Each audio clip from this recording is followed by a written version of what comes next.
Hey, captive hearts. Get ready for a romance where fate and a brutal winter storm trap two mates together with nowhere to run and no way out. Alpha Enforcer Kai Blackthorn doesn't do feelings, and Rogue Wolf Sera Quinn doesn't do orders. But when a blizzard locks them in a remote safe house with assassins closing in, they'll have to survive each other before they can survive the night. The cabin's small, the tension's explosive, and the mate bond? It's growing stronger with every passing second. They can't escape each other, or the destiny that's been hunting them both. Chapter 1. The cabin door slammed shut behind them, and Sera Quinn knew immediately she'd made a terrible mistake. Not the part about running from the Shadowfang assassins. Not even the part about trusting the Blackthorn Pack's intel about this safe house buried deep in the Colorado Rockies. No, her mistake was agreeing to let him be her protection detail. Kai Blackthorn stood in the doorway, 6 feet 4 inches of solid muscle and Arctic authority, shaking snow from his dark hair like some kind of wilderness god who'd just stepped out of a frozen myth. His steel-gray eyes swept the single-room cabin with military precision, cataloging exits, weaknesses, threats. When those eyes landed on her, Sera felt the assessment like a physical touch. "One room," he said flatly. "One bed." "I can see that." Sera dropped her pack by the stone fireplace, refusing to let him see her panic. The cabin was tiny, maybe 400 square feet total. A kitchenette occupied one corner, a bathroom barely bigger than a closet took up another, and the rest was dominated by a double bed covered in a faded patchwork quilt and a worn leather couch that looked like it had seen better decades. The wind howled outside, rattling the shuttered windows. Through the gaps, she could see nothing but white. The blizzard had hit 40 minutes into their hike, transforming the forest into a whiteout nightmare. They'd barely made it here alive. "We'll be stuck here at least 3 days," Kai said, moving to check the windows. "Maybe longer. The storm's not letting up, and even if it did, the Shadowfang Pack knows we're in this region. Moving before we get the all-clear would be suicide." 3 days. 72 hours trapped in a space smaller than her childhood bedroom with the one wolf who made her skin prickle with a confusing mix of irritation and something far more dangerous. Sera had been a rogue for 5 years, ever since her pack was slaughtered by the Shadowfang. She'd learned to trust no one, depend on no one, need no one. Then 6 months ago, she'd made the mistake of witnessing a Shadowfang kill, and suddenly, she had a target on her back and nowhere to run. The Blackthorn Pack had offered sanctuary, protection, safety. They'd sent Kai. "I'll take the couch," she said, already calculating how to make this work. "Keep her distance. Stay alert. Ignore the way his scent, pine and winter wind and something darkly masculine, seemed to fill every corner of the cramped space." "No." She turned to glare at him. "Excuse me? You'll take the bed. I'll take the couch." His tone left no room for argument, which naturally made her want to argue. "I don't need your chivalry, Blackthorn. I've been taking care of myself just fine. Your track record suggests otherwise." He finally looked at her fully, and the impact of that gray gaze nearly staggered her. 3 assassination attempts in 2 months. You're lucky you're still breathing. The words stung because they were true. The Shadowfang Pack didn't leave witnesses, and they were relentless. Without Blackthorn intervention, she'd be dead. "Fine," she bit out. "You take the couch. I'll try not to feel guilty about it."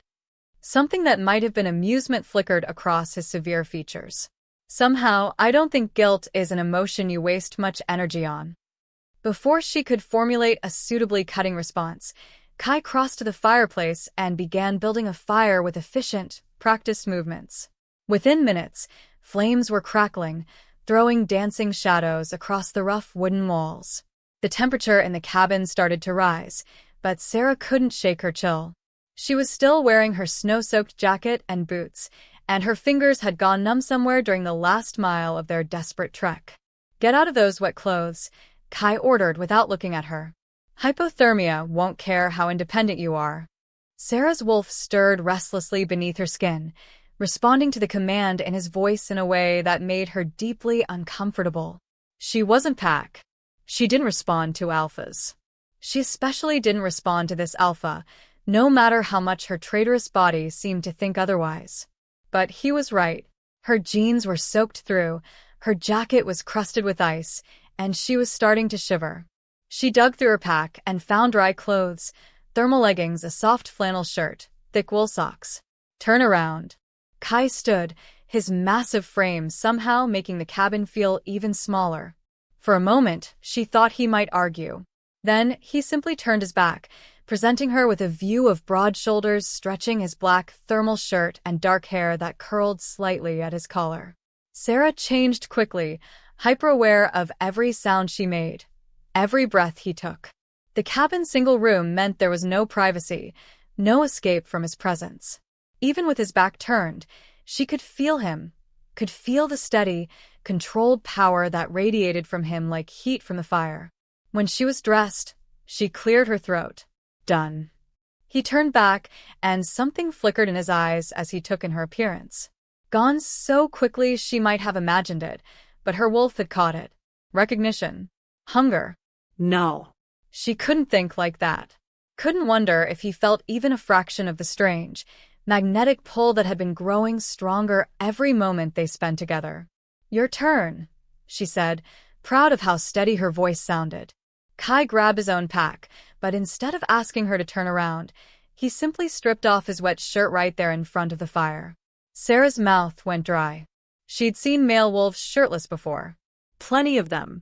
But somehow, none of them had looked like this, all carved muscle and bronze skin marked with the silvery scars of old battles.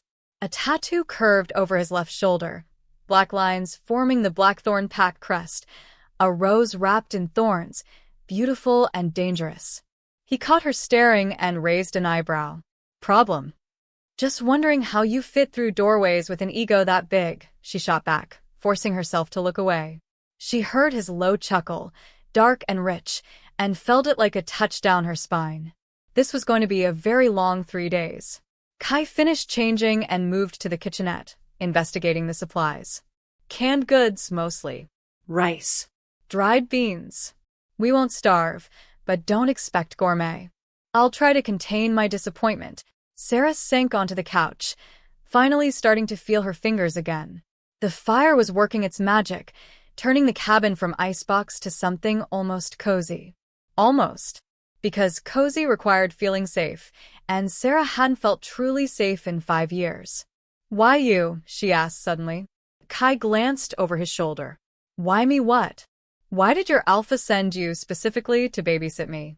Don't you have better things to do? More important threats to handle? He was quiet for a long moment, his back to her as he opened a can of soup.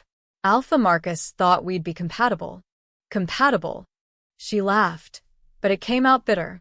We've barely exchanged a civil word since this whole thing started. Exactly.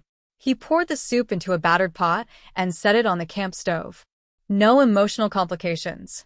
No pack politics. Just a job. Just a job. Right. That's all this was. So, why did his words sting like rejection?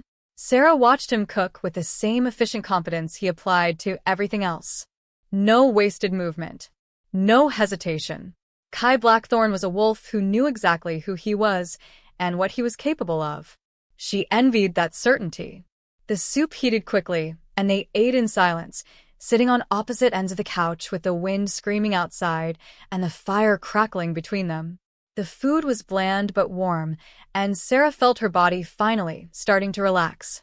Get some sleep, Kai said when they'd finished. I'll take first watch. Watch? You think they'll find us in this storm?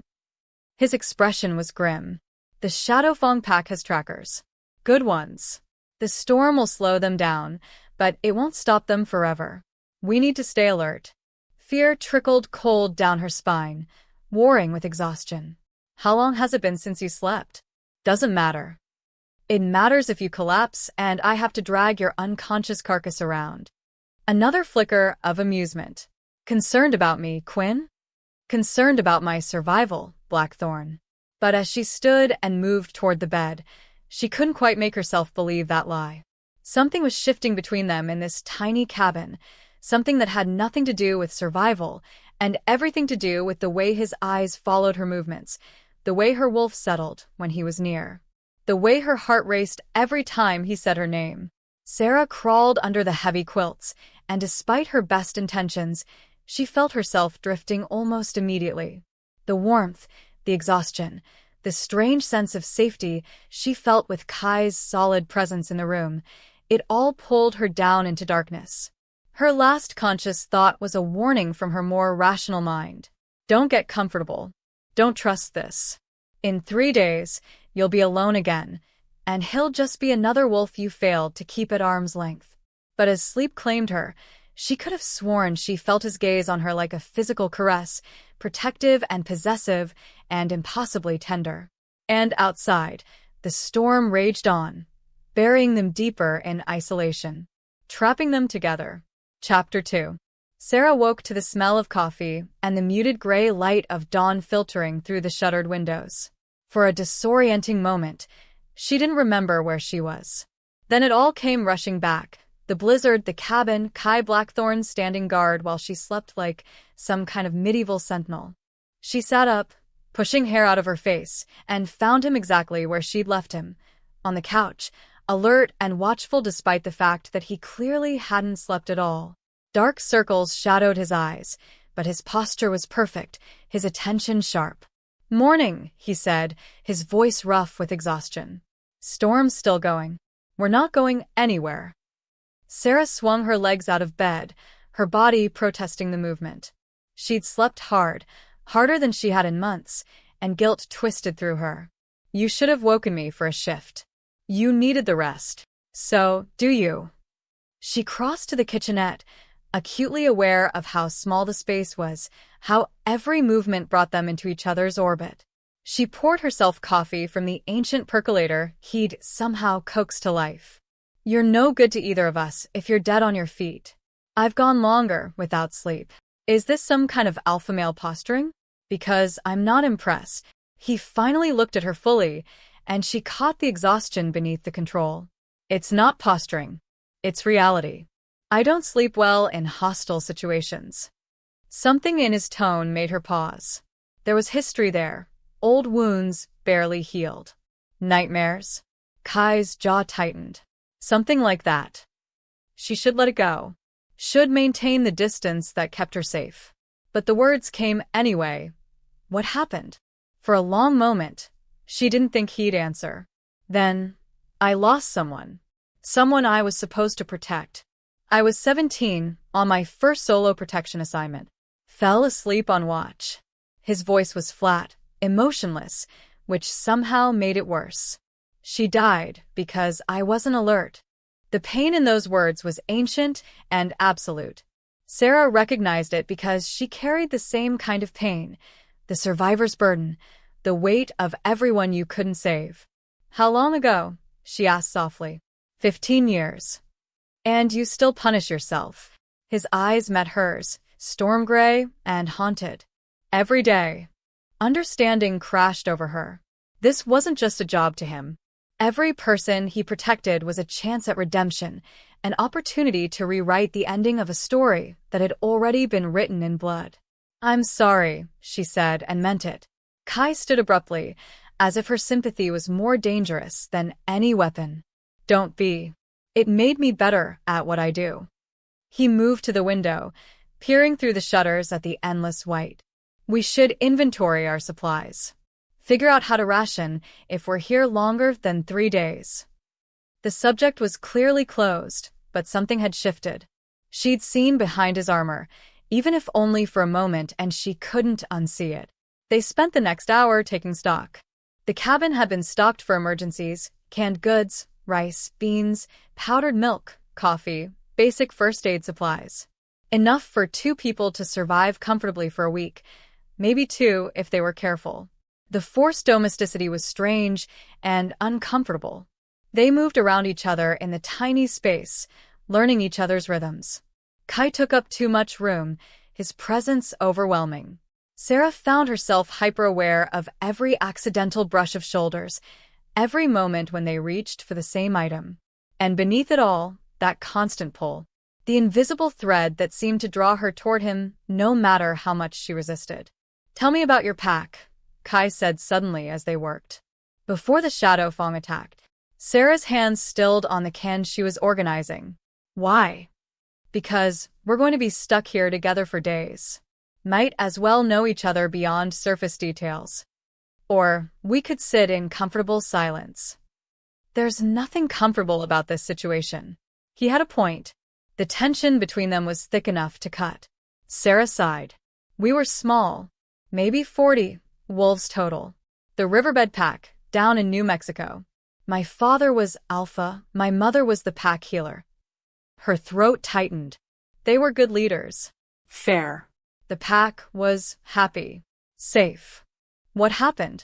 Territory dispute. The Shadow Fong wanted our land, wanted access to the river that ran through it. My father refused to give it up. So they came in the night and slaughtered everyone. She forced herself to keep her voice steady. I survived because I wasn't there. I'd gone to visit a friend in a neighboring pack. By the time I got back, she couldn't finish. Didn't need to. Kai's hand covered hers where it rested on the counter. The touch was gentle, grounding. "How old were you?" 19. "Old enough to know better than to leave. Old enough to have fought. Old enough to have died with them," he corrected quietly. "You survived for a reason, Sera." She pulled her hand away, her wolf snarling at the vulnerability he'd exposed. "What reason?" "So I could spend 5 years running? So I could watch the Shadow Fong claim my family's land and face zero consequences. So you could testify against them. So you could be the witness that finally brings them down. If I live that long, you will." The certainty in his voice was absolute. "I won't let anything happen to you." She wanted to believe him. God, she wanted to believe that someone could actually keep that promise. But everyone who'd ever tried to protect her had ended up dead. "Your turn," she said, desperate to shift the focus. "Tell me about the Blackthorn Pack. Why'd you become an enforcer?" Kai was quiet for a long moment, his expression unreadable. Then, "I was always too aggressive, too dominant to fit anywhere else. I needed an outlet for that energy, that drive. Enforcement gave me purpose, structure, a way to use what I am without destroying everything around me." "You make yourself sound like a weapon." "I am a weapon. But at least this way, I'm pointed in the right direction." The self-awareness in those words was startling. Most alphas she'd known had egos the size of mountains. Kai seemed to view his power as something to be controlled, channeled, rather than celebrated. "Do you have family in the pack?" she asked. "A sister. Elena. She's mated to one of our trackers." A rare softness entered his expression. "They just had a baby. A girl." "You're an uncle." Yeah. Something like wonder crossed his face. "I held her for the first time right before this assignment. She was so small, so fragile. I'd never been that terrified in my life." The image of this massive, dangerous wolf cradling a tiny baby with infinite gentleness did something strange to Sera's heart. Made her see him differently. Not just as her protector or the alpha who'd been assigned to keep her alive, but as a man. Complex. Capable of tenderness. Dangerous in entirely new ways. "What about you?" Kai asked. "Ever think about having a family?" Pups. The question hit like a physical blow. Hard to think about family when you're running for your life. But before, when your pack was still alive. Sera turned away, busying herself with organizing cans that were already perfectly organized. "I thought about it. Had the whole future mapped out, actually. Figured I'd find my mate, settle down, help run the pack." She laughed bitterly. "Funny how plans work out. You could still have that. After this is over." "Could I?" She spun to face him. What pack is going to accept a rogue? What wolf is going to want someone with a target on her back? "I'm damaged goods, Blackthorn." The Shadow Fong made sure of that. Kai crossed the space between them in 2 strides, and suddenly he was right there, close enough that she could feel the heat radiating from his body. His hand came up, gentle but firm, tilting her chin until she had no choice but to meet his eyes. "You're not damaged," he said, his voice low and intense. "You're a survivor. You're strong. And any wolf who can't see that doesn't deserve you." The air between them crackled with something electric. Sera's wolf rose to the surface, responding to his nearness, his scent, the absolute conviction in his words. She could feel her heartbeat in her throat, could see his pulse jumping at the base of his neck. For one breathless moment, she thought he might kiss her. Then a sound split the air, sharp, distinctive. A wolf's howl, carried on the wind. Close. Too close. Kai released her instantly, every muscle in his body coiling for violence. Get away from the windows. They found us. Fear and adrenaline flooded her system. Maybe. Or it could be a lone wolf, nothing to do with us. But his expression said he didn't believe that. Stay here. Stay quiet. He moved to the door with predatory grace, and Sera saw the enforcer emerge fully. This wasn't the man who'd held his infant niece with gentle hands. This was the weapon he'd claimed to be, honed and ready. Another howl. Closer still. Then another. And another. Not one wolf. A pack. And they were surrounded. Chapter 3. How many? Sera whispered, moving to stand beside Kai despite his order to stay back. He didn't argue, just accepted her presence. At least 5. Maybe more. They're forming a perimeter. Her heart hammered against her ribs. Shadowfang. Can't tell yet. Could be a territorial pack that doesn't appreciate trespassers. He glanced at her, his expression grim. Either way, this could get ugly. The howls continued, creating a ring of sound around the cabin. Sera's wolf paced restlessly beneath her skin, caught between the urge to shift and fight and the knowledge that they were outnumbered and trapped. "What's the plan?" she asked. "We don't engage unless we have to. If they're territorial, they might just be warning us off. We show we're not a threat, and when the storm clears, we leave. And if they're Shadowfang?" His jaw clenched. "Then we fight." A new sound reached them. Footsteps crunching through snow, approaching the door. Heavy, deliberate, not trying to hide. Kai positioned himself between Sera and the entrance, his body a living shield. She wanted to protest, wanted to stand beside him as an equal, but the territorial, protective instinct rolling off him was so strong it made her wolf whimper and submit. 3 sharp knocks rattled the door. Blackthorn.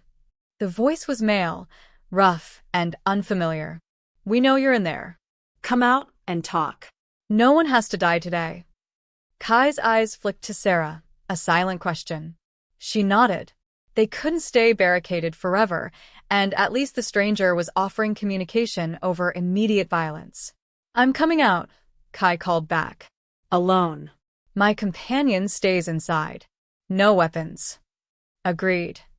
Sera grabbed his arm before he could move. "This is a bad idea." "Probably." His hand covered hers briefly, the touch warm and reassuring. "But if they wanted us dead, they'd have attacked already. Stay inside. Stay armed. If this goes wrong, I'm not leaving you." Something fierce and possessive flared in his eyes. "Yes, you are. If I tell you to run, you run. Understand?" Kai. Sera. Her name was a command and a plea. Please. She'd never heard him say please before. The word, soft and urgent from this hard man, broke through her resistance. Fine.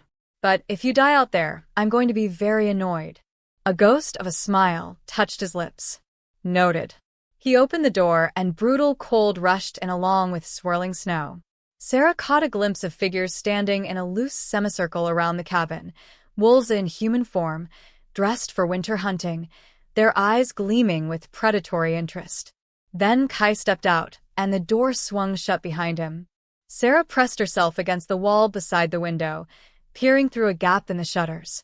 Her breath fogged the glass as she watched Kai face down 5 wolves, 3 males, 2 females. They looked rough, dangerous, their clothes worn and weapons obvious. Rogues. Not Shadowfang, but not pack wolves either. That could be better or worse. The largest male, the one who'd spoken, stepped forward. He was maybe 6 feet, heavily muscled, with a scar bisecting his left eyebrow. Name's Jax.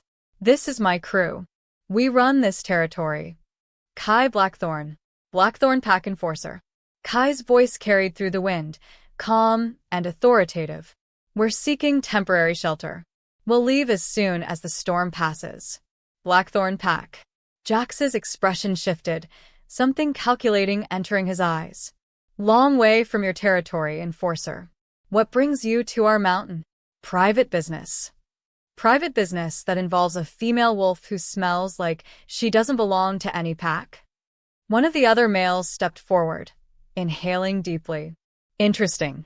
Sera's skin crawled at the hungry way he looked toward the cabin.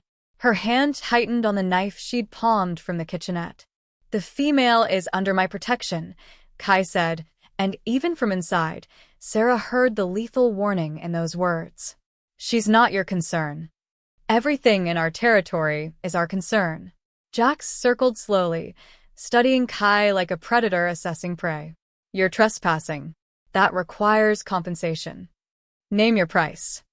We're not interested in money, Blackthorn. Jax's smile was all teeth. But a rogue female with no pack protection? That's valuable. Could think of lots of uses for her. The threat hung in the air, ugly and unmistakable. Kai's posture changed. Subtle, but Sera saw it, the shift from diplomatic to lethal. She's not available. Choose something else. Or what? You'll fight all 5 of us? You're good, Enforcer. We've heard the stories. But you're not that good. Try me. The words were soft, but they carried such absolute conviction that even Jax hesitated.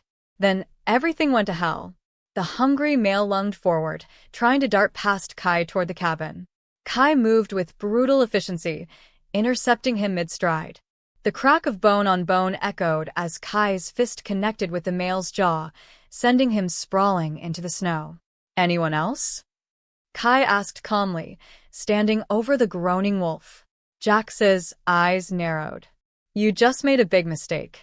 The rogues moved as one, converging on Kai. He met them head-on, and Sera watched in horrified fascination as he transformed into something deadly. He was outnumbered, but he fought like a force of nature, precise, brutal, unstoppable. But 5 against 1, even with Kai's skill, was too much. Sera saw the female rogue circling around, heading for the cabin's back window. Saw another male breaking away from the fight, bleeding but determined. They were trying to flank him, trying to get to her. The choice was instant and instinctive. Sera threw open the door and shifted mid-leap, her wolf form exploding into the chaos. She hit the female rogue hard, teeth and claws finding purchase. They rolled through the snow in a tangle of fur and rage. Sera, no. Kai's shout barely registered. She couldn't leave him to fight alone. Wouldn't. Her wolf was smaller than the rogue's, but faster. She used that advantage, darting in and out, leaving bloody tracks across her opponent's shoulders and flanks. The female tried to pin her, but Sera twisted away, her teeth closing on the rogue's ear. The rogue yelped and retreated, and Sera spun to assess the larger fight. Kai had shifted too, his massive black wolf dominating the battlefield. He'd taken down 2 of the males and was grappling with Jax, their wolves locked in a brutal contest of strength. Blood stained the snow, some of it Kai's, most of it not. The remaining male rogue charged at Sera, and she braced herself, but he never reached her. Kai broke away from Jax and intercepted him, his jaws closing around the rogue's throat in a hold that was threatening but not fatal. The message was clear: submit or die. The male went limp, showing his belly. Kai released him and rounded on Jax, his lips pulled back from his teeth in a snarl that promised death. Jax stared at him for a long moment, blood dripping from a gash on his shoulder, calculation and respect warring in his eyes. Then, slowly, Jax lowered his head. Submission. The remaining rogues followed suit, and just like that, the fight was over. Kai shifted back to human form, standing naked in the snow like some kind of winter god, not even shivering despite the cold. Leave. Now. If I see any of you near this cabin again before the storm ends, I won't show mercy. Jack shifted back as well, clutching his shoulder. You're protecting her like she's your mate. She's under my protection. That's all you need to know. Is it?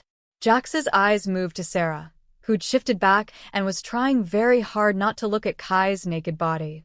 Because I've seen a lot of things in my years as a rogue enforcer. And the way you just fought? That wasn't duty. That was something else entirely. Leave, Kai repeated, his voice dropping to something that was barely human. Jax smiled, sharp and knowing, but he gathered his crew and melted back into the forest. Within moments, they'd disappeared into the white, as if they'd never been there at all. Sera and Kai stood in the snow, both naked, both breathing hard, both covered in blood and bruises. The adrenaline was starting to fade, leaving her shaky and cold. Inside, Kai said. Now. They stumbled back into the cabin, and the moment the door closed, Kai rounded on her. What the hell were you thinking? I told you to stay inside. They were flanking you. You would have been overwhelmed. I had it handled.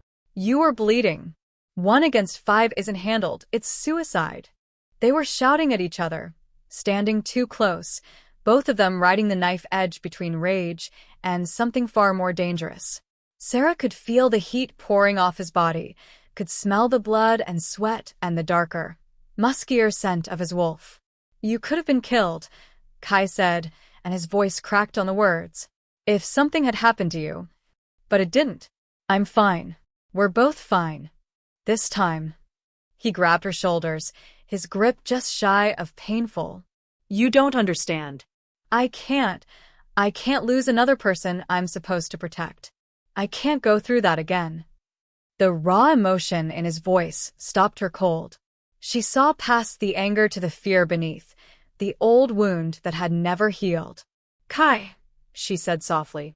I'm not her. I'm not the girl you lost. And this isn't that night. You don't know that. Yes, I do. Because I'm trained. I'm strong. And I'm not going to die and leave you carrying that guilt. She reached up, cupping his face in her hands. I'm not going anywhere. Something in him broke. Or maybe opened. His forehead dropped to rest against hers, and they stood there, breathing each other's air, trembling with aftershocks. You terrified me, he whispered. When you ran out that door, I know. I'm sorry. Don't be sorry. Just don't do it again. I can't promise that. His laugh was ragged. I know. They should move apart. Should put distance between their naked bodies, should address their wounds, should do literally anything other than stand here tangled together. But neither of them moved. Because something had shifted in that fight. Some barrier had crumbled. They'd fought as a unit, protected each other, moved together like they'd been doing it for years instead of hours. Like mates. The thought terrified her almost as much as the rogues had. We should get cleaned up, Kai said finally, but he didn't let go. Yeah. Sera? Thank you. For having my back. She smiled against his skin. Always. And even as she said it, she knew she meant it. Knew that somewhere in the last 24 hours, this had stopped being about duty or protection or survival. This had become something else entirely. Something that scared her more than any assassin ever could. Chapter 4. The cabin's bathroom was barely big enough for one person, let alone two, but they took turns cleaning their wounds in silence, heavy with unspoken things.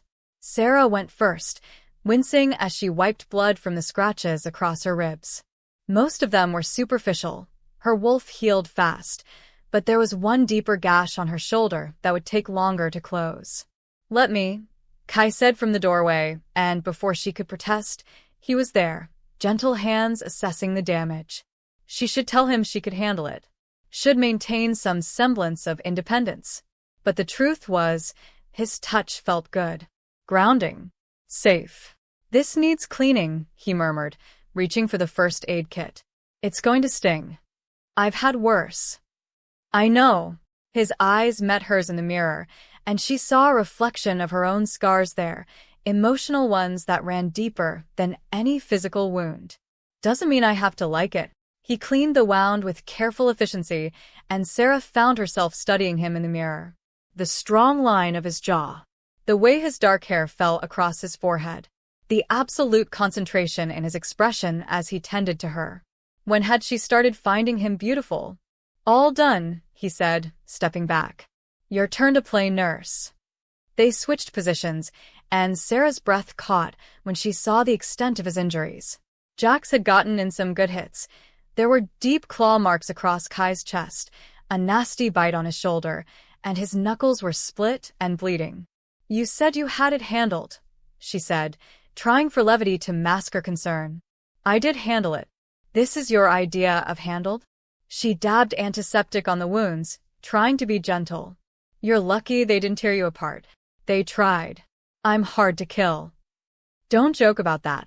His hand caught hers, stilling her movements. I'm sorry. I know what it's like to lose people. I shouldn't make light of it. Sera looked down at their joined hands, at the way his completely engulfed hers. Large and calloused and capable of such violence, yet touching her with infinite gentleness. Why do you do it? She asked quietly. Put yourself in danger for strangers? I know about the girl you lost, but that was 15 years ago. At some point, doesn't the debt get paid? Kai was quiet for a long moment. Some debts can't be repaid. You just learn to live with them. He paused, then added, and you're not a stranger. Not anymore. What am I, then? The question hung between them, loaded with meaning. Kai's thumb traced circles on her wrist, and she felt her pulse jump in response. I don't know, he admitted, but you're something. It wasn't a declaration, wasn't even really an answer, but the raw honesty in his voice made her chest tight. She finished treating his wounds in silence, hyper-aware of every point where their skin touched, every hitched breath, every racing heartbeat. The air in the tiny bathroom grew thick with tension, with unspoken need. When she was done, neither of them moved to leave. Sera, Kai said, his voice rough. I need to tell you something. Okay. When I first took this assignment, I thought it would be simple. Protect a witness, keep her alive long enough to testify, then move on to the next job. His eyes met hers, storm gray and intense. But from the moment I met you, nothing about this has been simple. Her heart hammered. What are you saying? I'm saying that somewhere between your stubbornness and your strength, between your fear and your courage, you got under my skin. He turned to face her fully, and she felt the weight of his focus, like a physical touch. I'm saying that when I fought those rogues, I wasn't thinking about duty. I was thinking about keeping you safe, because the thought of anything happening to you makes me want to tear the world apart. Kai. I know this is complicated. I know you're not looking for this. Hell, I wasn't either. But I can't keep pretending I don't feel it. He stepped closer, and she felt herself drawn forward like gravity had shifted. Can you? She should lie. Should protect herself. Should remember all the reasons this was a terrible idea. But she was so tired of lying. No, she whispered. I can't. The confession seemed to break something in both of them. Kai's hand came up to cup her cheek, his touch reverent. Tell me to stop. Tell me you don't want this, and I'll back away. I'll be nothing but professional for the rest of this assignment. And if I don't tell you to stop, then I'm going to kiss you. And once I start, I'm not sure I'll be able to stop. Sera's wolf surged forward, crying out in recognition and need. This was what had been building between them. Not just attraction or proximity or adrenaline. Something deeper. Primal. Inevitable. I'm not telling you to stop, she breathed. Kai's control shattered. His mouth came down on hers, hungry and demanding, and Sera melted into him with a sound that was half gasp, half moan. He tasted like coffee and winter and something uniquely him, and she couldn't get enough. His hands slid into her hair, angling her head to deepen the kiss. She pressed against him, feeling every hard plane of muscle, every point of heat. Her own hands roamed his chest, careful of his injuries, but desperate to touch, to claim. The kiss went on forever, and not nearly long enough. When they finally broke apart, both breathing hard, Sera felt like the world had tilted on its axis. We should talk about this, Kai said, but his hands were still in her hair, his forehead resting against hers. Probably. Figure out what it means. Definitely. Neither of them moved. Sera, he murmured. I think you might be. A crash from the main room made them both jump. They rushed out to find that the wind had knocked something over on the porch, a piece of loose shuttering banging against the cabin wall. Just the storm. Nothing dangerous. But the moment was broken. Kai moved to secure the shutter, while Sera rebuilt the fire, which had burned down to embers. The domestic tasks gave them both time to breathe, to process what had just happened. When Kai came back inside, shaking snow from his hair, the awkwardness between them was palpable. We should eat something, Sera said, retreating to the familiar ground of practicality. It's been hours. Yeah. Good idea. They prepared a simple meal, canned stew heated over the camp stove, stale crackers, weak coffee. They ate on opposite ends of the couch, maintaining careful distance, as if afraid that one touch might ignite something they couldn't control. But the awareness was still there, crackling between them like lightning. Earlier, Kai said finally, before we were interrupted, I was going to say. Don't. Sera cut him off, fear flooding her system. Don't say it. Why not? Because if you say it, it becomes real. And if it's real, I have to deal with what that means. She set down her bowl, her appetite gone. I can't be your mate, Kai. The word hung in the air between them, finally spoken. Mate. Why not? His voice was carefully neutral, but she could see the hurt in his eyes. Because I'm a rogue with a death sentence hanging over my head. Because in a few days or weeks, I'll testify against the Blackthorn Pack, and they'll spend the rest of my life trying to kill me. Because accepting a mate bond means letting someone in, trusting them, depending on them, and everyone I've ever depended on is dead. I'm not going to die, Sera. You don't know that. No one knows that. Her voice broke. And I can't lose someone else. I can't stand over another grave and blame myself for not being strong enough, fast enough, good enough. Kai was across the couch in an instant, pulling her into his arms. She fought for about half a second before collapsing against his chest, shaking with emotions she'd kept locked down for 5 years.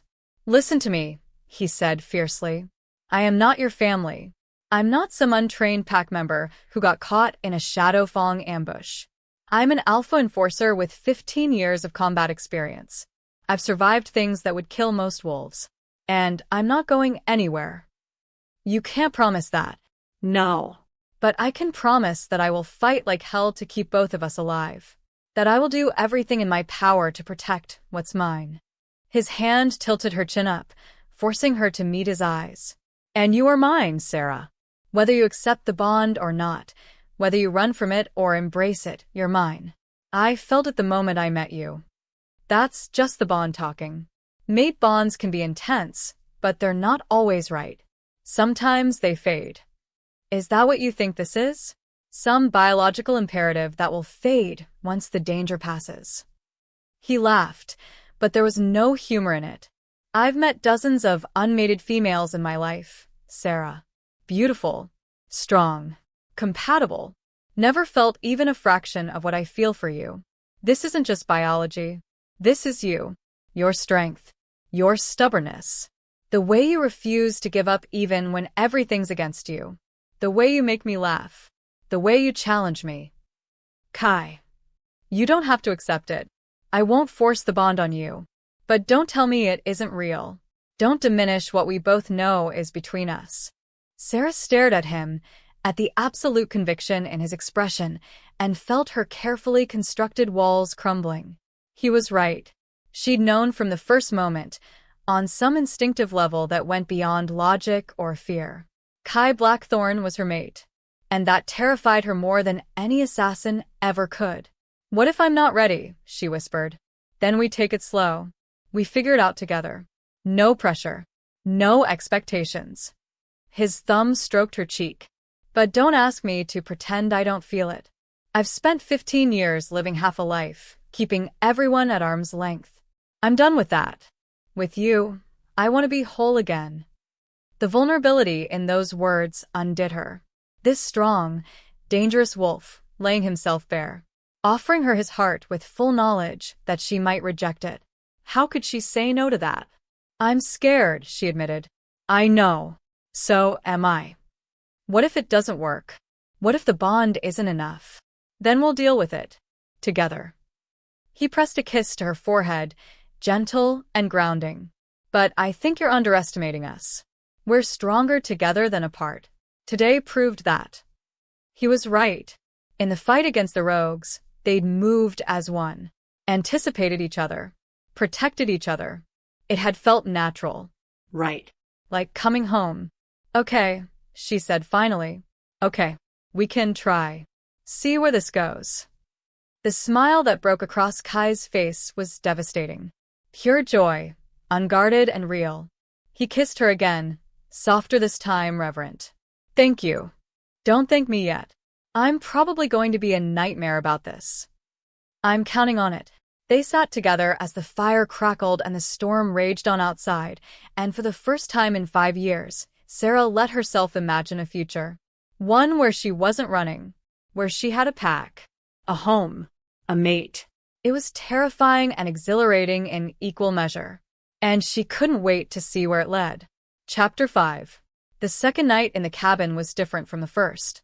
Sera lay in bed, staring at the rough wooden ceiling while Kai sat on the couch, ostensibly keeping watch.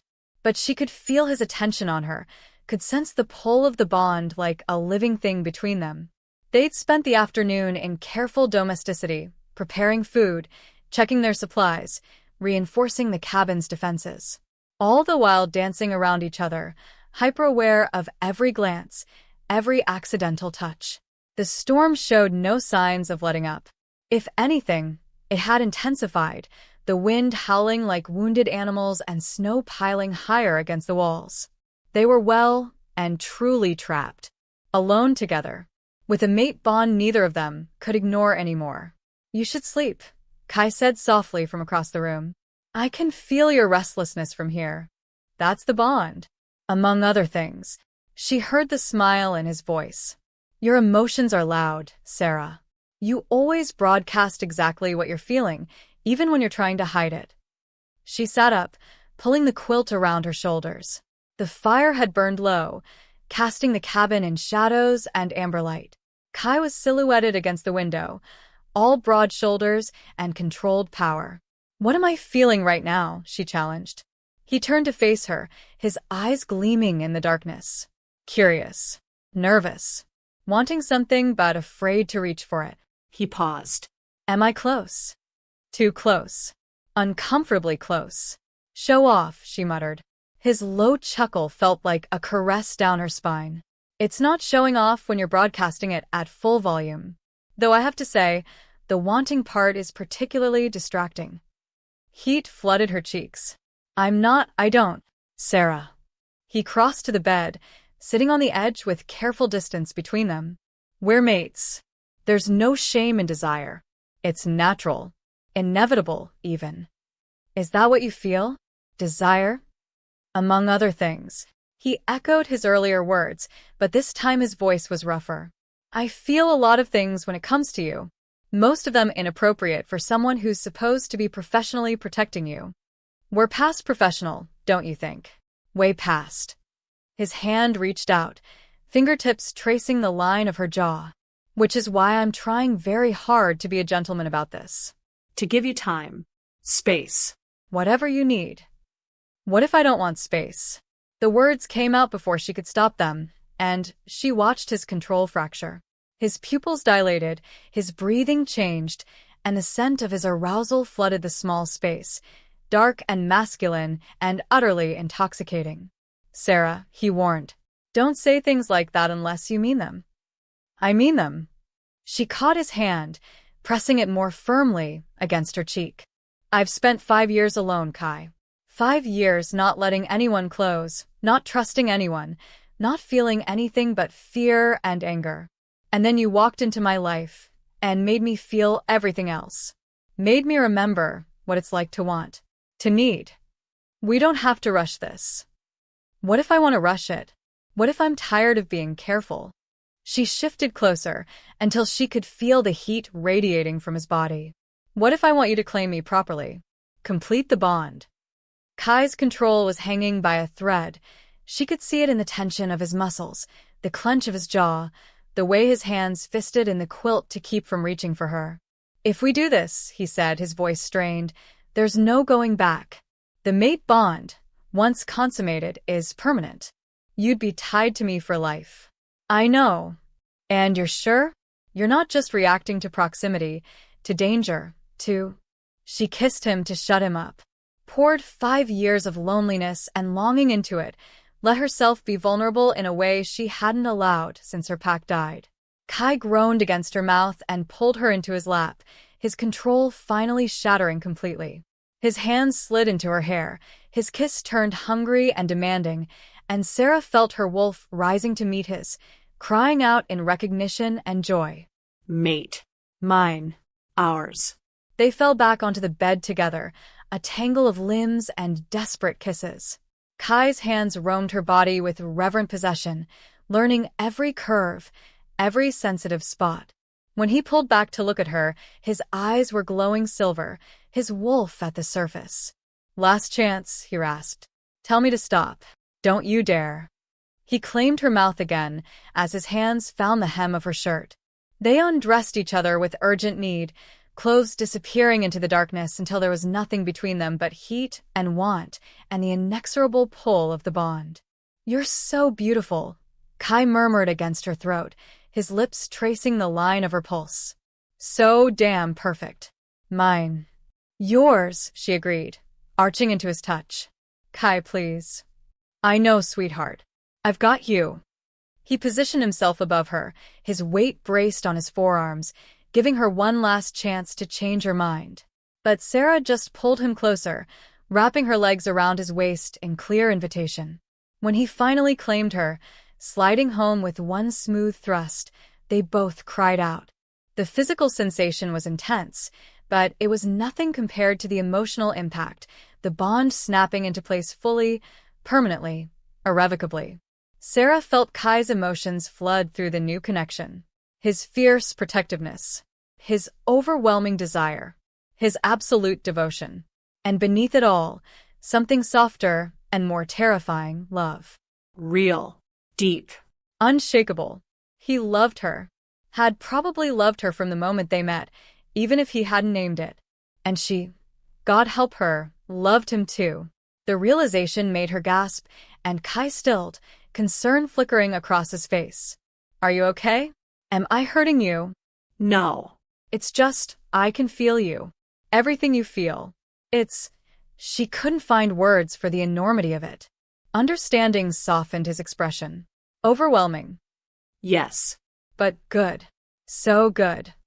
He smiled and began to move, setting a rhythm that had them both gasping.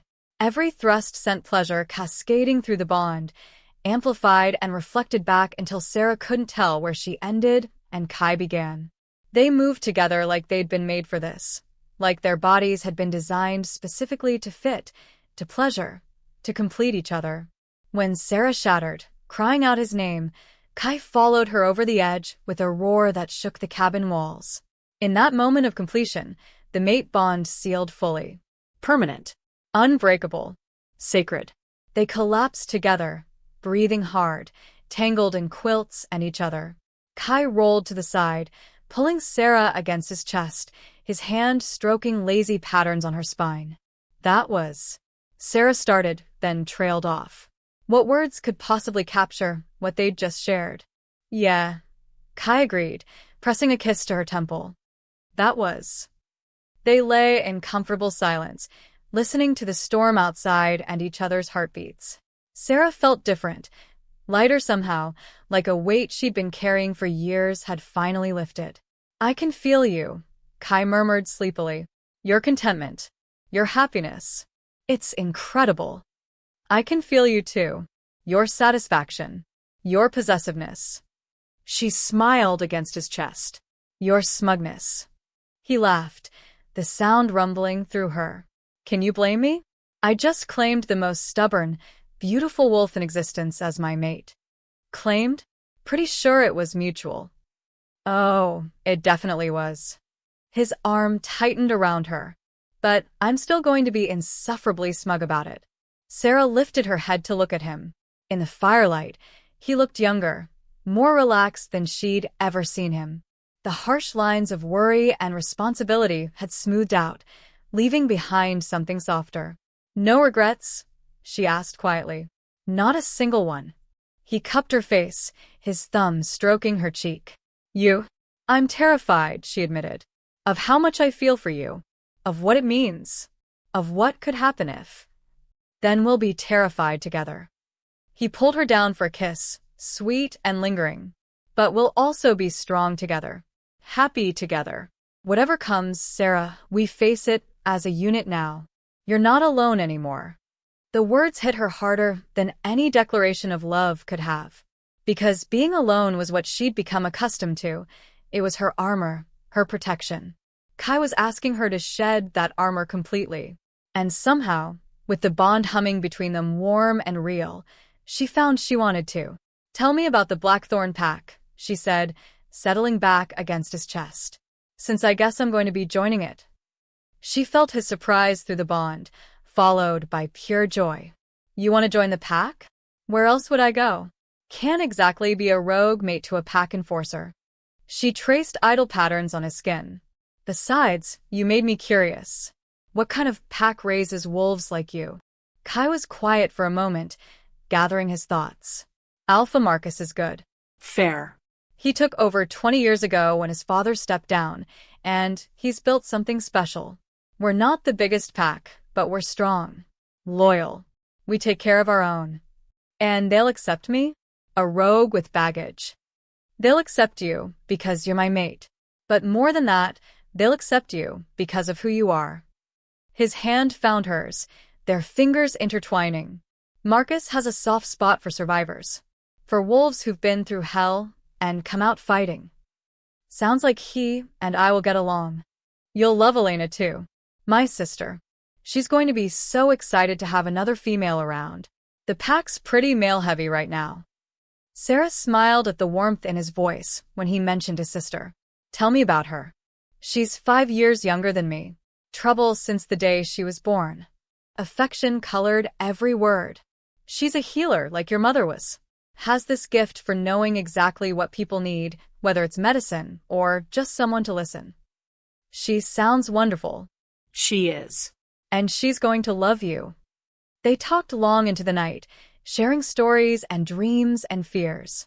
Kai told her about growing up in the pack, about his training as an enforcer, about the wolves who'd become his family. Sera told him about her childhood, about her parents' love story, about the simple joy of pack life before the Shadow Fong destroyed it all. With each story, the bond between them strengthened. They were weaving their histories together, creating something new from the threads of their pasts. Eventually, exhaustion claimed them both. Sera drifted off to the sound of Kai's heartbeat, feeling safer and more content than she had in years. She didn't know what tomorrow would bring. Didn't know if they'd survive the Shadow Fong threat or if accepting the mate bond had been wisdom or madness. But for tonight, wrapped in her mate's arms with the bond singing between them, she was home. And that was enough. Chapter 6. Sera woke to sunlight. For a moment, she couldn't process it. There hadn't been real sunlight in days, just the gray half-light of the endless storm. But now golden rays streamed through gaps in the shutters, painting stripes across the cabin floor. The storm had finally broken. Kai was already awake, standing at the window with his phone pressed to his ear. From his posture, tense, alert, whatever he was hearing wasn't good news.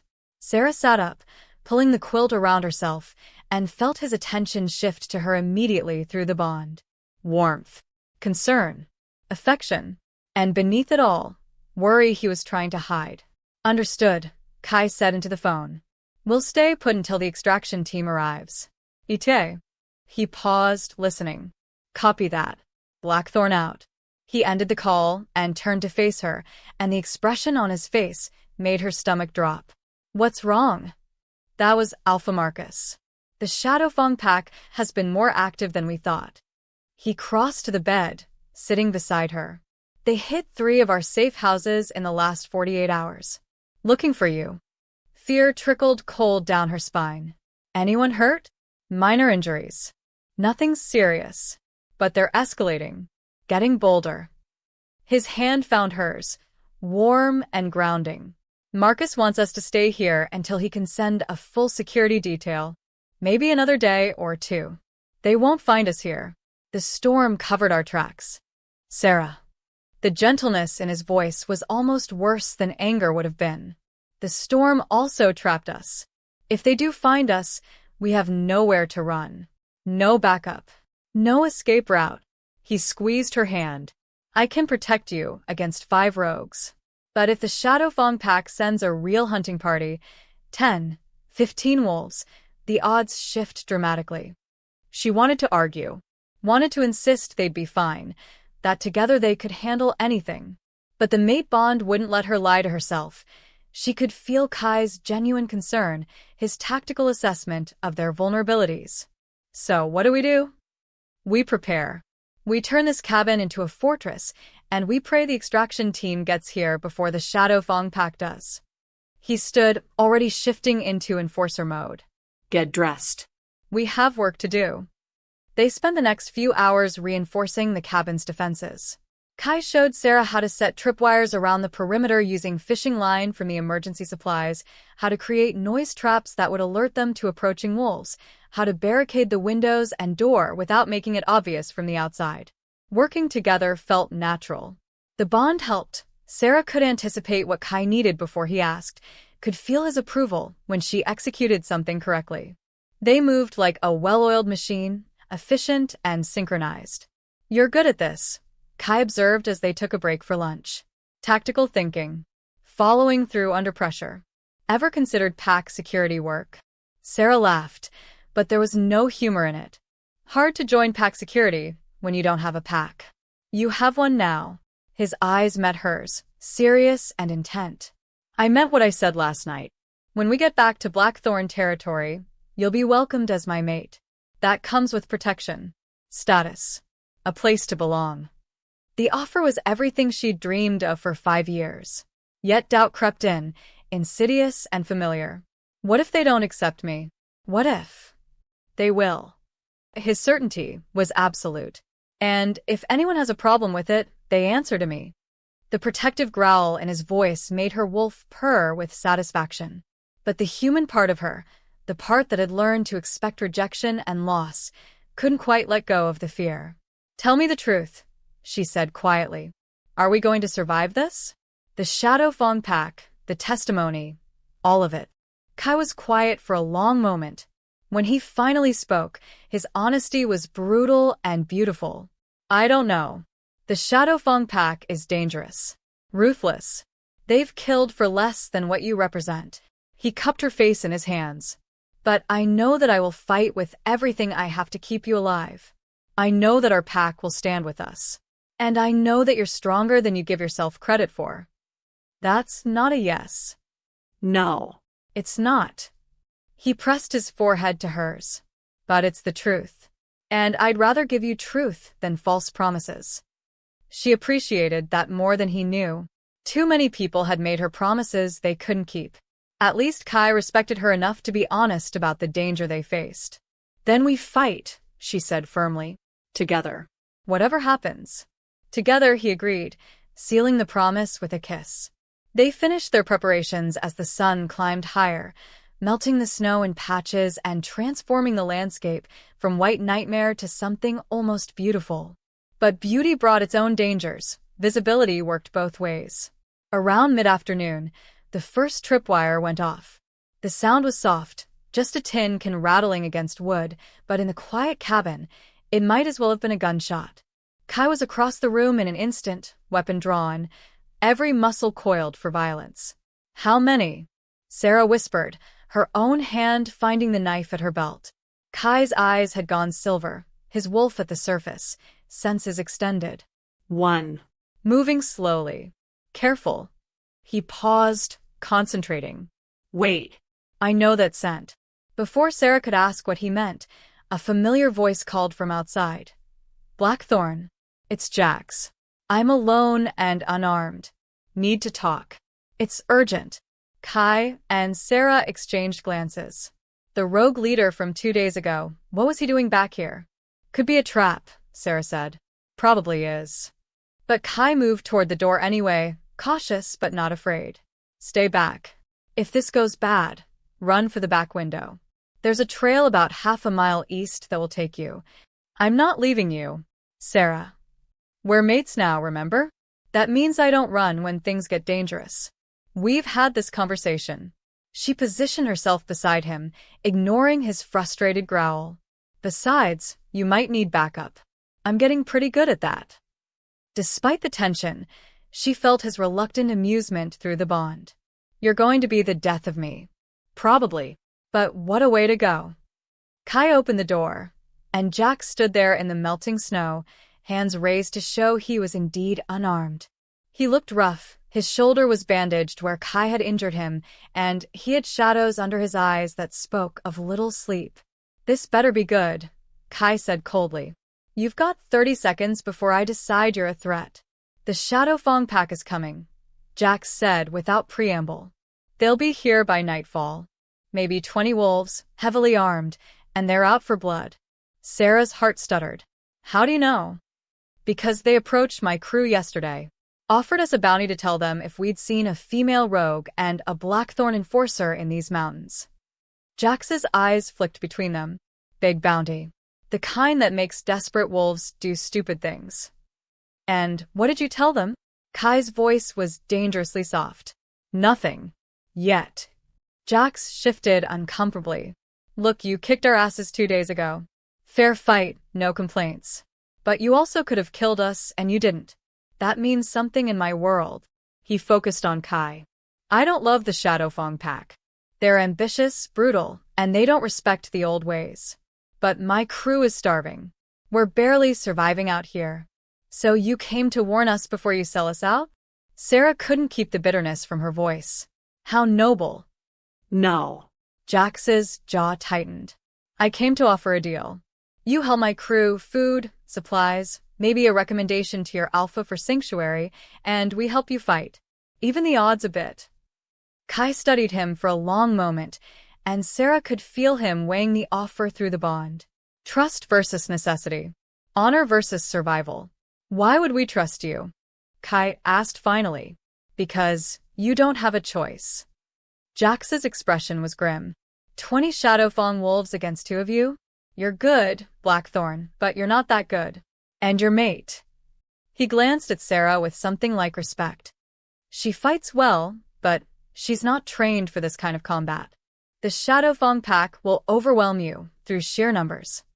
Every word was true, and they all knew it. How many in your crew? Kai asked. 5, including me. We're not pack fighters, but we're survivors. We know how to work together, how to use terrain, how to make smaller numbers count. That puts us at 7 against 20. Still not great odds. Better than 2 against 20. Jax's voice hardened. And we've got something else. We know every inch of these mountains. Caves. Choke points.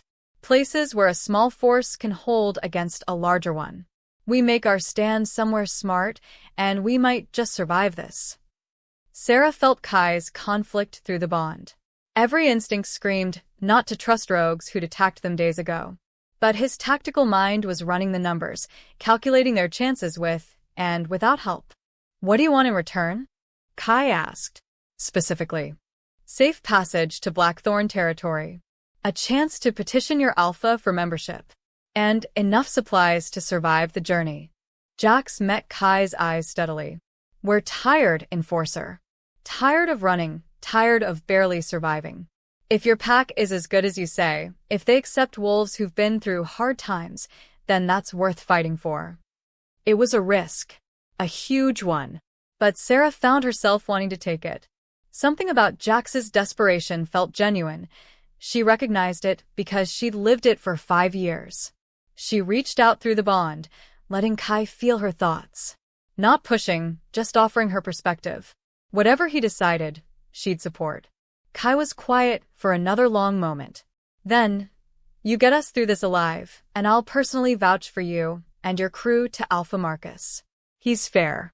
If you're genuine about wanting a pack, he'll give you a chance to prove yourselves. Relief flooded Jax's face. Thank you. Don't thank me yet. Thank me when we're all still breathing. Kai's expression turned hard and tactical. Gather your crew. We need to move to a defensible position before the Blackthorn Pack arrives. You said you know caves? 3 miles north. A canyon with narrow approaches and high ground. Easy to defend, hard to assault. Then, that's where we make our stand. Kai glanced at the sun, already sinking toward the horizon. We've got maybe 4 hours. Let's move. They grabbed their essentials, weapons, food, water, medical supplies, and abandoned the cabin that had been their sanctuary. As they hiked through melting snow, following Jax's lead, Sera felt the weight of what was coming. This was it. The confrontation she'd been running from for 5 years. But she wasn't running anymore. And she wasn't alone. Kai's hand found hers as they walked, warm and solid, and she felt his determination through the bond. His absolute refusal to let the Blackthorn Pack win. Whatever happened tonight, they'd face it together. Mates. Partners. Warriors. And maybe, just maybe, they'd survive. Chapter 7. The canyon was everything Jax had promised. A narrow gorge with sheer rock walls on 3 sides and only 2 approaches.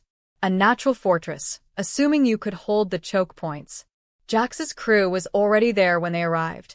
The 2 males and 2 females who'd attacked them at the cabin, looking rough but determined. They eyed Kai and Sera warily, but Jax's authority kept them in line.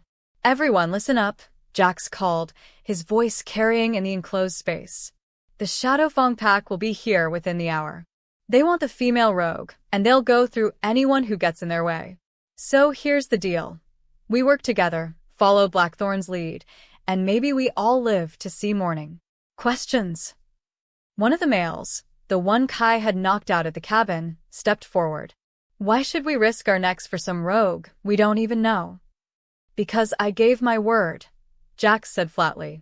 And because the Blackthorn Pack represents everything that's wrong with our world. They're bullies who think might makes right. They'll take our mountains next if we don't stop them here. The male didn't look convinced, but he backed down. Kai stepped forward, taking command with the natural authority of an alpha enforcer. Positions. Jax, you, and one other take the north approach. High ground, ranged weapons if you have them. Your job is to thin their numbers before they reach us. Got it. Jax nodded to one of the females, and they moved to position. The rest of you, south approach. Same strategy. Make every shot count. Kai's eyes swept the remaining rogues. Do not engage in close combat unless absolutely necessary. The Blackthorn Pack has numbers. We have terrain. Use it. The rogues moved to their positions with surprising discipline.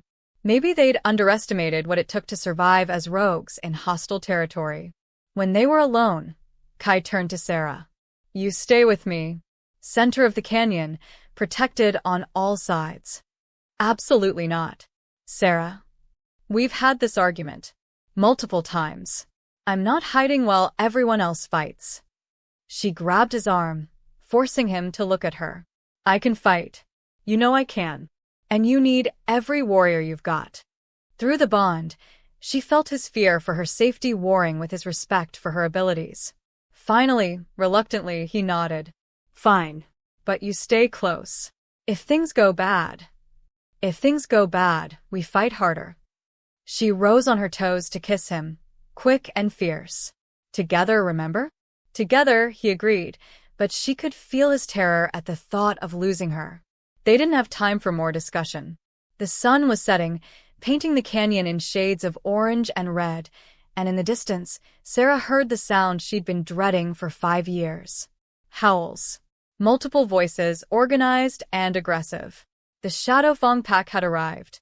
Positions. Kai barked, and everyone scrambled. Sera and Kai took cover behind a boulder that gave them a clear view of both approaches. The canyon floor was relatively open, not much cover for attackers, which worked in their favor. But it also meant that once the Blackthorn wolves reached them, there'd be nowhere to retreat. Win or die. Those were the only options. The first Shadow Fang wolves appeared at the northern approach, 5 of them, moving in tactical formation. They were huge, well-fed and well-trained, with the confidence of wolves who'd never lost a fight. Jax didn't give them time to assess the situation. His first shot took down the lead wolf, and chaos erupted. The Shadow Fang pack charged both approaches simultaneously, and the rogues opened fire. 3 more Shadow Fang wolves went down, but the rest kept coming, using their fallen packmates as cover. Shift, Kai ordered, and Sera felt her wolf surge forward, eager for violence. The transformation was instant. One moment she was human, the next she was wolf, smaller and faster than most, built for agility rather than brute force. Beside her, Kai's massive black wolf appeared, easily twice her size, radiating lethal intent. The first Shadow Fang wolf reached them, and Kai met him head-on in a clash of teeth and fury. Sera darted around them, going for a second attacker, using her speed to stay out of reach of his snapping jaws. She'd learned to fight dirty in her years as a rogue. No honor, no rules, just survival. She went for weak points: tendons, belly, eyes.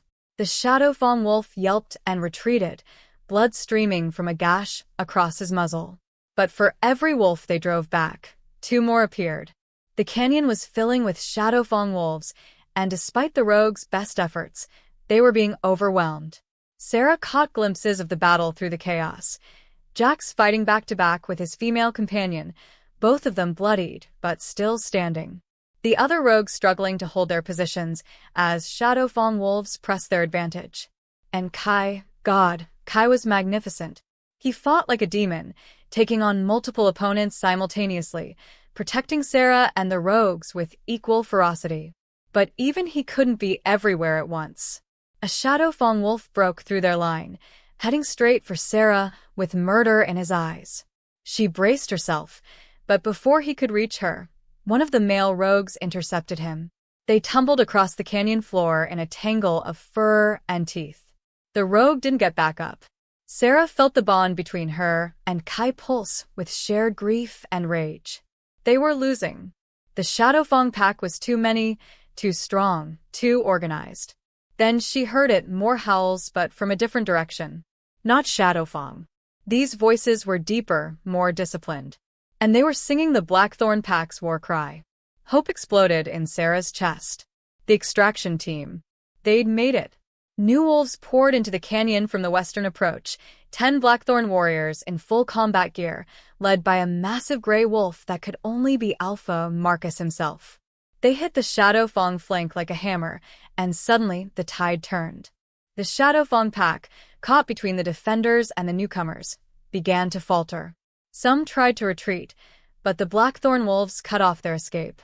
Others kept fighting, but their coordinated attack had dissolved into chaos. Sera and Kai fought with renewed energy, driving into the heart of the Shadow Fang formation. The bond between them sang with shared purpose, and they moved as one. Kai's brute strength paired with Sera's agility, each covering the other's weaknesses. When the largest Shadow Fang wolf, clearly the pack's leader, finally went down under Alpha Marcus's jaws, the rest surrendered. The battle was over. Sera shifted back to human form, breathing hard, covered in blood and bruises. Around her, the canyon floor was littered with wounded wolves from all sides. The rogues had taken heavy casualties. Only 4 of the 5 were still standing, but they'd survived. They'd won. Kai shifted beside her, pulling her into his arms immediately. Through the bond, she felt his relief, his pride, his overwhelming love. "You're okay," he murmured against her hair. "Thank God you're okay." "So are you." She held him tight, not caring who was watching. "We made it." Alpha Marcus approached in human form, a tall man in his 40s with gray-streaked dark hair and kind eyes that had seen too much violence. Kai. "Good work holding the position." His gaze moved to Sera, warm and assessing. "And you must be the maid I've been hearing about." "Sera Quinn, Alpha." She bowed her head slightly, showing respect without submission. Marcus smiled. "No need for formality. Any wolf who fights like you just did is welcome in my pack." He glanced at the wounded rogues. "That goes for your allies too." Jax, is it? My enforcer will vouch for you, and I saw how you fought. If you want a place in the Blackthorn Pack, you've earned it. Jax, bloodied and exhausted, bowed deeply. Thank you, Alpha. We won't let you down. See that you don't. Marcus turned back to Kai and Sera. Let's get everyone patched up and head home. We've got wounded to tend and prisoners to interrogate. His expression hardened. And then we're going to have a very serious conversation with the Shadowfawn Pack leadership about their continued existence. As the Blackthorn wolves organized the retreat, Sera looked around the canyon at the wolves who'd fought beside them. Rogues who'd become allies. Enemies who'd become prisoners. And in the center of it all, Kai, her mate, her partner, her home. 5 years she'd spent running. 5 years of fear and loneliness and constant vigilance. But she wasn't running anymore. She'd found something worth standing and fighting for. She'd found him. Chapter 8. The journey back to Blackthorn territory took 3 days. They traveled slowly, accommodating the wounded and maintaining constant vigilance in case any scattered Shadowfawn wolves tried for revenge. But the threat felt distant now, diminished. With their leadership captured and their hunting party decimated, the Shadowfawn Pack's power had been broken. Sera rode in one of the pack vehicles with Kai, watching a landscape change from mountain wilderness to rolling foothills to the dense forests that marked Blackthorn land. With every mile, she felt Kai's anticipation growing through the bond, eagerness to be home, to introduce her to his world, and her own anxiety rising to meet it. They're going to love you, Kai said for the 10th time, his hand finding hers. You don't know that. I know my pack. They value strength, courage, loyalty. You've demonstrated all 3. He squeezed her fingers. And even if they didn't, you're my mate. That makes you family. End of discussion. Through the bond, she felt the absolute conviction behind his words. But 5 years of being an outsider couldn't be erased in 3 days, no matter how much she wanted to believe. The Blackthorn Pack compound appeared as they crested a hill, a collection of buildings nestled in a valley, surrounded by forest. There was a large central lodge built from timber and stone, smaller houses scattered throughout the trees, training grounds, gardens, and what looked like a school. It looked normal, like a place where people actually lived, not just survived. Like home. The vehicles rolled to a stop in front of the main lodge, and immediately wolves emerged from every direction. Sera's instinct was to tense, to prepare for threat, but Kai's calm presence through the bond helped her breathe through the panic. These weren't enemies. This was pack. Alpha Marcus exited first, and the gathered wolves immediately showed respect, bowing heads, offering throats, the universal signs of pack hierarchy. Then Kai stepped out, pulling Sera with him, and the attention shifted to them.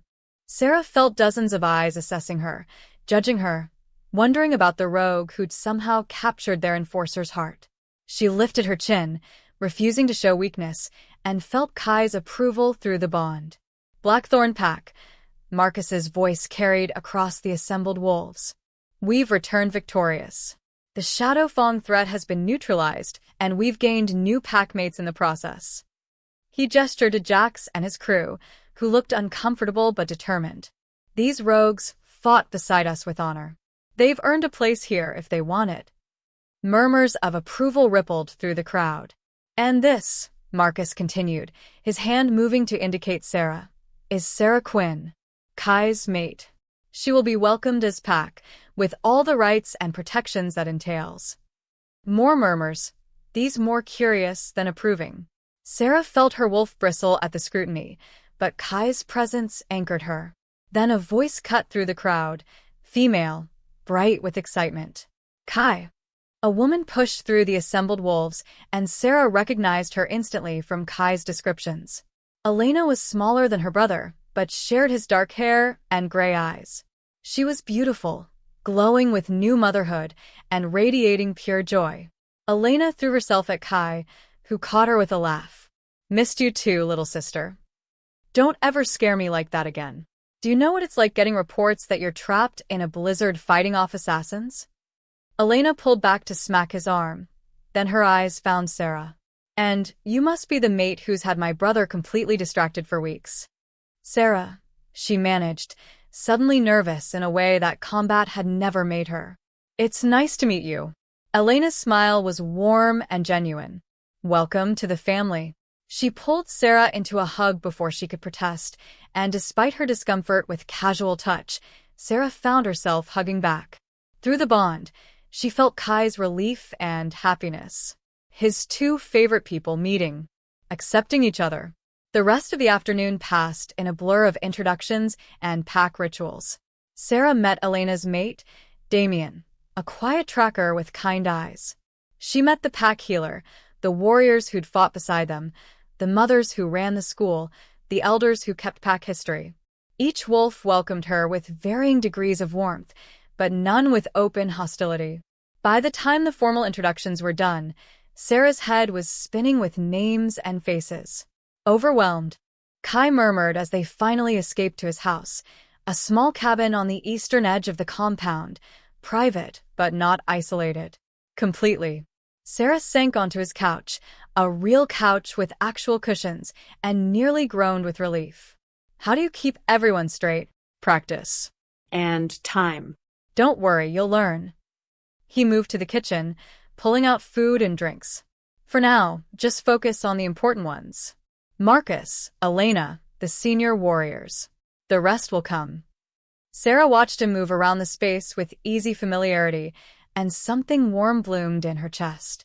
This was his home, his territory, and he was sharing it with her, welcoming her into his life without reservation. Kai, she said softly. Thank you. He glanced over, surprised. For what? For this. All of this. For fighting for me. For bringing me home. For, her voice caught. For making me feel like I belong somewhere again. In an instant, he was beside her, pulling her into his arms. You do belong. Here. With me. With the pack. His lips found her temple, gentle and reverent. I know it's overwhelming. I know you're still processing everything that's happened. But you're safe now, Sera. Truly safe. And you're home. Home. The word had seemed impossible for so long. But sitting here in Kai's arms, feeling the pack bond humming through the walls, sensing the security and acceptance that surrounded them, maybe it wasn't impossible after all. That night, they made love slowly, thoroughly, relearning each other without the pressure of danger or the urgency of forced proximity. It was different here, softer, more intimate, weighted with the knowledge that this wasn't temporary anymore. This was forever. Afterward, wrapped in Kai's arms in his bed, Sera felt something she hadn't experienced in 5 years. Peace. What happens now? She asked quietly. With the Blackthorn Pack? The testimony. Marcus is negotiating with their alpha. The leadership will face pack justice, exile, most likely, and reparations to your family's territory. The wolves who followed orders without committing actual murders will be given a choice. Join another pack under supervision, or leave shifter territory entirely. And me? Do I still need to testify? Only if you want to. Marcus thinks we have enough evidence without putting you through that. His hand stroked her hair. But if you need to face them, to have your voice heard, the pack will support you. Sera considered it. Part of her wanted to stand before the Blackthorn leaders and make them acknowledge what they'd taken from her. But another part, the part that was tired of carrying rage and grief, just wanted to move forward. I don't know yet, she admitted. Can I think about it? Take all the time you need. He kissed her forehead. No pressure. No rush. Your healing happens on your timeline. They fell asleep like that, tangled together, the bond between them singing with contentment. The next morning, Elena showed up at dawn with the baby. Sorry, she said, not sounding sorry at all as she pushed past Kai into the house. But you've been home for 12 hours and haven't met your niece properly. That's unacceptable. Kai groaned, but couldn't hide his smile. Elena, we were sleeping. Then wake up. Family time is more important than sleep. Elena spotted Sera emerging from the bedroom and grinned. Morning, sister. Hope you're ready for chaos, because that's what this family does best. Sera found herself smiling despite the early hour. I'm starting to figure that out. The baby, tiny and perfect with a dusting of dark hair, was passed to Kai, who held her with the same infinite gentleness Sera had imagined. His expression transformed, all hard edges smoothing into wonder. Sera, meet Lily, he said softly. Lily, this is your Aunt Sera. Aunt Sera. The title hit her harder than expected, bringing tears to her eyes. She had family again. Not just a mate, but a sister, a niece, a whole pack of wolves who were willing to accept her. Elena, perceptive as always, squeezed her hand. You okay? Yeah. Just adjusting. I get it. When Damien and I first mated, joining the pack was terrifying. All these eyes on me, all these expectations. Elena's smile was understanding. But you'll find your place. Just give it time. Over the next few weeks, Sera did exactly that. She trained with the pack warriors, learning their fighting styles and teaching them some of the survival tricks she'd picked up as a rogue. She helped in the gardens, contributed to pack meals, attended the full moon gatherings where the pack ran together under the stars. Slowly, day by day, she began to feel less like an outsider and more like she belonged. The rogues, Jax and his crew, integrated as well, though more slowly. They were given probationary status and assigned mentors to help them adjust to pack life.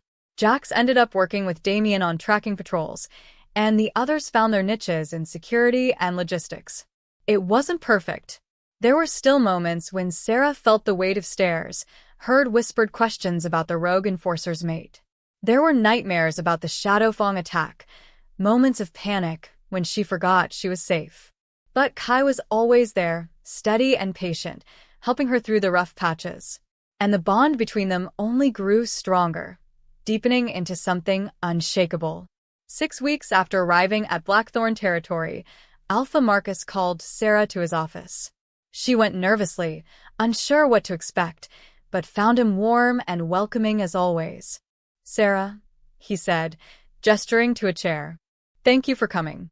I wanted to discuss something with you. Of course, Alpha. First, you should know that the Shadowfang leadership has accepted our terms. They're being exiled, and their pack is being absorbed by their neighbors under strict supervision. Your family's territory has been returned to pack lands in trust, waiting for any surviving Riverbed pack members to claim it. The news should have brought satisfaction. Instead, Sera just felt tired. There are no surviving members. Just me. Then it's yours if you want it. To do with as you see fit. Marcus paused. But I have another option to propose. The Blackthorn Pack could use someone with your skills and experience. I'd like to offer you a position as a junior enforcer, training under Kai. Sera's breath caught. You want me to be an enforcer? You've proven you have the instincts, the courage, and the tactical thinking. With proper training, you could be exceptional. His eyes were serious. More importantly, you understand what it means to be vulnerable, to need protection. That makes you better equipped than most to protect others. It was everything she'd never dared to dream. Purpose. Belonging. A way to use her pain for something good. She couldn't find words. Yes. Thank you, Alpha. I won't let you down. Marcus smiled. I know you won't. Welcome to Pack Security, Enforcer Quinn. When Sera told Kai that evening, his pride and joy through the bond was overwhelming. You're going to be amazing, he said, pulling her into his arms. My partner in every way that matters. Your partner, she agreed, the word feeling right in a way that nothing else had. I like the sound of that. They stood together on the porch of their cabin, watching the sun set over pack lands, and Sera felt the last pieces of her broken heart finally slot into place. She'd lost everything 5 years ago, but somehow, through danger and forced proximity and an impossible mate bond, she'd found something better. She'd found home. Chapter 9. 3 months later, Sera stood at the edge of what had once been Riverbed Pack territory. It looked different than she remembered. The main lodge had burned down during the Shadowfang attack, leaving only a stone foundation and charred timbers. The houses where pack members had lived were overgrown with weeds, slowly being reclaimed by the forest. The land itself, though, the rolling hills, the river that gave the pack its name, the ancient trees that had witnessed generations, was unchanged. "You okay?" Kai asked softly, his hand finding hers. Sera nodded, not trusting her voice. This was the first time she'd returned since that terrible night. Alpha Marcus had offered to accompany her, but she'd asked for just Kai. Some journeys needed to be made, with only your mate beside you. They walked through the ruins together, and Sera found herself telling stories. About the house where she'd grown up, now just a moss-covered foundation. About the training grounds where her father had taught young wolves to fight with honor. About the healer's lodge where her mother had worked miracles with herbs and touch. It was a good pack, she said finally, standing by the river. Small but happy. They deserved better than what happened to them. They did. Kai's arm wrapped around her shoulders. But their legacy lives on in you. In the enforcer you've become. In the way you protect others so fiercely because you know what it means to lose everything. She leaned into his strength, watching the water flow past. "I'm thinking about donating the land to the Blackthorn Pack. Expanding pack territory. Maybe even rebuilding, creating a satellite community for wolves who need a fresh start. Like you did. Like I did." She turned to face him. "This place was built on hope and second chances. My parents believed in giving wolves a place to belong. I want to honor that." Pride radiated through the bond. "It's a beautiful idea. And I think Marcus would support it." They spent hours there, walking the old paths, Sera pointing out memories while Kai listened with patient attention. It was cathartic, painful, and healing in equal measure. By the time the sun began to set, Sera felt lighter than she had in years. "Thank you," she said as they prepared to leave. "For being here. For helping me do this. Always." Kai pulled her close, pressing a kiss to her temple. "Wherever you need to go, whatever demons you need to face, I'm with you." The drive back to Blackthorn territory was quiet, comfortable. Sera dozed against Kai's shoulder, exhausted but at peace. When they arrived home, because it was home now, truly, Elena was waiting on their porch with Lily. "How'd it go?" she asked gently. Hard. Good. "Necessary." Sera smiled, reaching for her niece, who came willingly into her arms. "I think I'm ready to move forward now." "Good. Because we have news." Elena exchanged a glance with Kai, her excitement barely contained. "Marcus approved your proposal to rebuild riverbed territory. He wants you to lead the project." Sera's breath caught. "Lead it? But I'm just a junior enforcer. I've only been pack for 3 months. You're the last riverbed pack member. The land is yours by right. And you understand better than anyone what wolves need when they're starting over." Elena squeezed her hand. "You're perfect for this, Sera. Trust us." Through the bond, Sera felt Kai's absolute confidence in her. His belief that she could do this, could build something meaningful from the ashes of her old life. Maybe they were right. "Okay," she said, the word feeling like a leap of faith. "I'll do it." The next 6 months passed in a blur of activity. Sera threw herself into the riverbed project with single-minded focus, channeling years of grief and rage into something constructive. She worked with architects to design buildings that honored the old pack while incorporating modern security features. She coordinated with Marcus to establish a program for wolves in transition, rogues seeking pack, abuse survivors needing safety, young wolves who didn't fit traditional pack structures. Kai was beside her every step, helping with logistics and security planning while still maintaining his enforcer duties. They made a good team, complementing each other's strengths, covering each other's weaknesses. The bond between them continued to deepen, becoming as natural as breathing. Sera could feel him even when they were apart, his emotions, his location, his steady presence like an anchor. And she knew he felt the same from her. It was everything the mate bond was supposed to be. On the 1-year anniversary of their first meeting, Kai took Sera back to the cabin where they'd been snowbound together. "I can't believe it's been a year," Sera said as they stepped inside. The cabin looked the same, small, rustic, the bed still dominating the single room. But now when she looked at it, she didn't see a prison. She saw the place where her life had changed. Where she'd found her mate. A year since I met the most stubborn, beautiful wolf in existence, Kai agreed, pulling her into his arms. A year since my life stopped being just duty and became something worth living. Sweet talker. Only for you. He kissed her softly, thoroughly. I have something for you. He reached into his pocket and pulled out a small box. When Sera opened it, she found a pendant, a silver wolf howling at a crescent moon, beautifully crafted and clearly custom-made. It's the Blackthorn Pack crest, Kai explained. But I had it modified. See the background? That's the riverbed, your family symbol. 2 packs, merged into one design. Your past and your present, together. Tears pricked Sera's eyes. Kai, it's beautiful. You're beautiful. And you're mine. And I wanted you to have something that represents all of who you are, not just the Blackthorn enforcer, but the riverbed survivor. The rogue who fought for 5 years.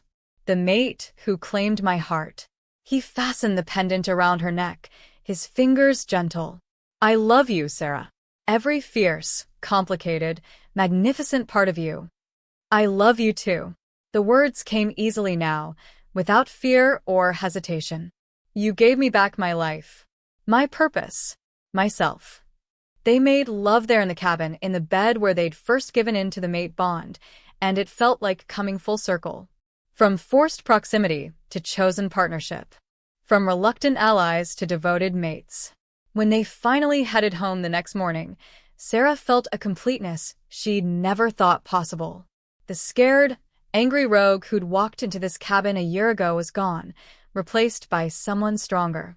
Someone who'd learned that true strength wasn't about surviving alone. It was about having the courage to let others in. The Riverbed project opened 6 months later, on what would have been Sera's mother's birthday. It was a sprawling complex that honored the old pack's aesthetic while providing modern amenities and security. There was housing for 30 wolves, a community center, training facilities, and a healer's lodge that brought tears to Sera's eyes with its careful recreation of her mother's workspace.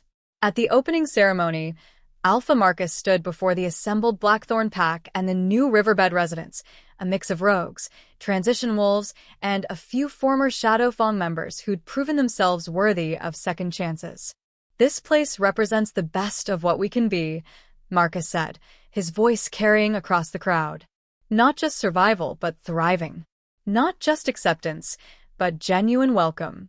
It exists because one wolf refused to let tragedy define her. Because she chose to build rather than destroy, to hope rather than despair. He gestured to Sera, who stood with Kai's arm around her waist. Sera Quinn Blackthorn has shown us that our worst moments don't have to be our final ones. That from ashes, we can build something beautiful.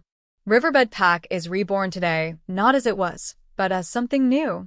A place of healing and new beginnings, led by someone who understands both. The crowd erupted in howls of approval, and Sera felt overwhelmed by the support, the acceptance, the belonging. Speech, someone called out, and others took up the cry. Sera hadn't prepared anything, but she stepped forward anyway, Kai's pride flowing through the bond, giving her courage.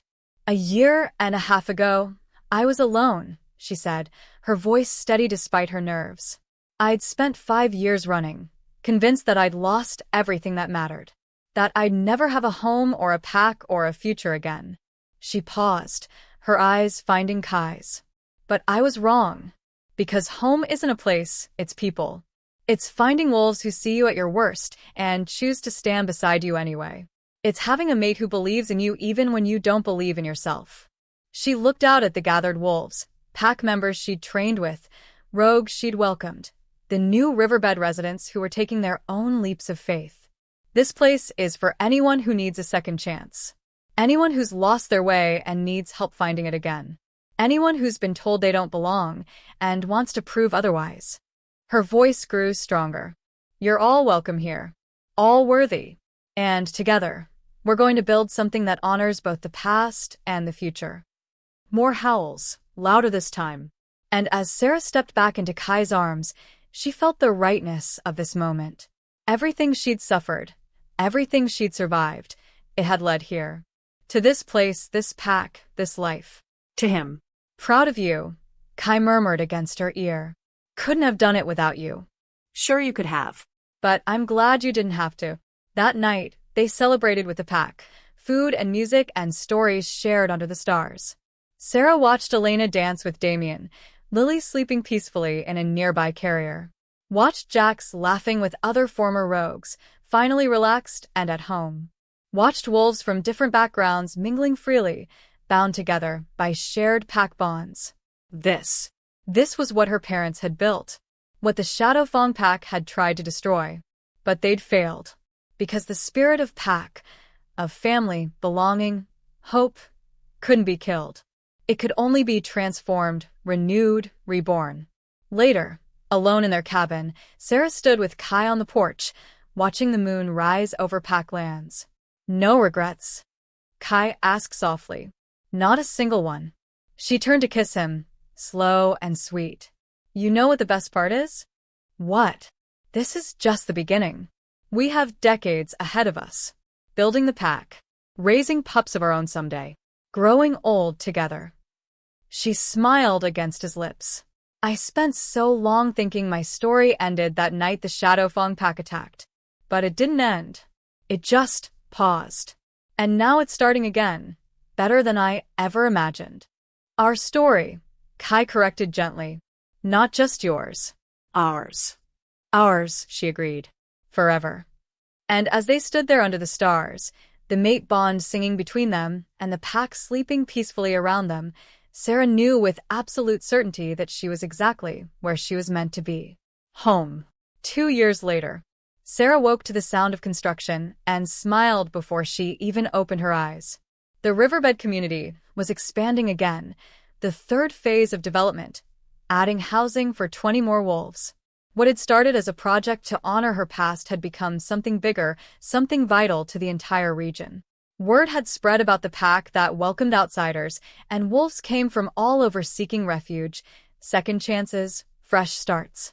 Just like she had.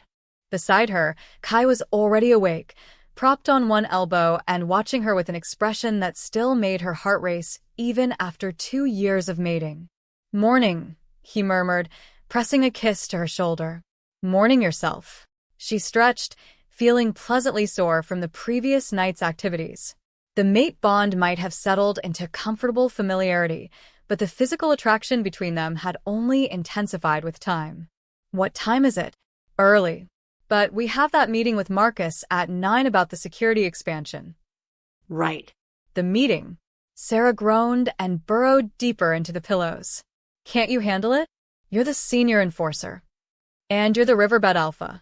These decisions affect your territory most. His hand stroked down her spine, warm and grounding. Besides, Marcus specifically asked for both of us. Something about couples input. Sera finally opened her eyes to find Kai grinning at her. Couples input?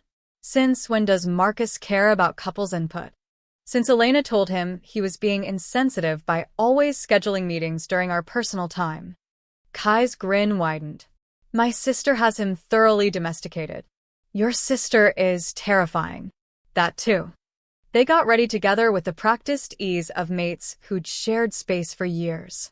Sera had moved into Kai's cabin permanently 6 months after arriving at Blackthorn territory, and they'd slowly transformed it from bachelor quarters to a real home. Books on the shelves, photos on the walls, comfortable furniture that bore the marks of good use and better memories. At breakfast, Elena showed up with Lily, now a precocious 2-year-old who was already showing signs of early shifting. Aunt Sera. Lily launched herself at Sera's legs with the fearlessness of all toddler wolves. Hey, troublemaker. Sera scooped her up, settling her on her hip. What brings you here so early? Needed a favor. Elena looked slightly uncomfortable. Damien and I have to go to the northern border. There's been some unusual activity and Marcus wants his best trackers on it. We'll be gone overnight, maybe 2 days. Can you watch Lily? Of course. Sera didn't even hesitate and felt Kai's agreement through the bond. We'd love to. Relief flooded Elena's face. Thank you. I know you're busy with the expansion, but family first. Always. Sera bounced Lily gently. Besides, this little wolf and I have some serious playing to do. Right, Lily? Play. Lily agreed enthusiastically. After Elena and Damien left, Sera and Kai brought Lily to their meeting with Marcus.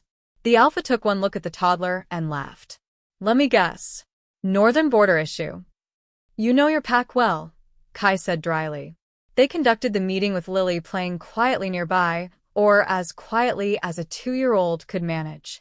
They discussed security protocols, expansion timelines, and resource allocation. Sera found herself offering suggestions with growing confidence, no longer the uncertain rogue, but a genuine leader with valuable insights. When the meeting ended, Marcus lingered. Sera, I wanted to talk to you about something. Of course, Alpha. The Riverbed project has exceeded every expectation. You've created something truly special, a model other packs are starting to emulate. The Council of Alphas has taken notice. He paused. They want to offer you a position as regional coordinator for rehabilitation programs. You'd be working with multiple packs, helping them develop their own versions of what you've built here. Sera's breath caught. That's incredible. But I don't know if I'm qualified. You're more than qualified. You've lived it. You understand what wolves in transition need, because you are one. Marcus smiled. Think about it. Discuss it with Kai. No pressure, but know that I support you either way. After he left, Sera turned to Kai. Overwhelmed. Did that just happen? It did. And he's right. You'd be perfect for it. Kai pulled her close, mindful of Lily playing nearby. But it's a big commitment. Lots of travel. Time away from home. Time away from you, Sera said quietly. We'd make it work. The bond means we're never really apart. He kissed her forehead. But this is your decision. Whatever you choose, I'm behind you. Sera didn't answer immediately. Instead, she watched Lily stack blocks with intense concentration, her little face scrunched in determination. And something shifted in her chest, a yearning she hadn't let herself acknowledge until now. What if, she said slowly, what if I said I wanted something different? Something I've been thinking about but haven't mentioned because I wasn't sure you'd want it too. Kai's attention sharpened. Tell me. What if I want to focus on Pack for a while? On building our life here? She took a deep breath. What if I want to start trying for pups of our own? The joy that exploded through the bond nearly knocked her over. Kai's eyes went wide, then blazed with emotion. You want pups? With me? Of course with you, you idiot.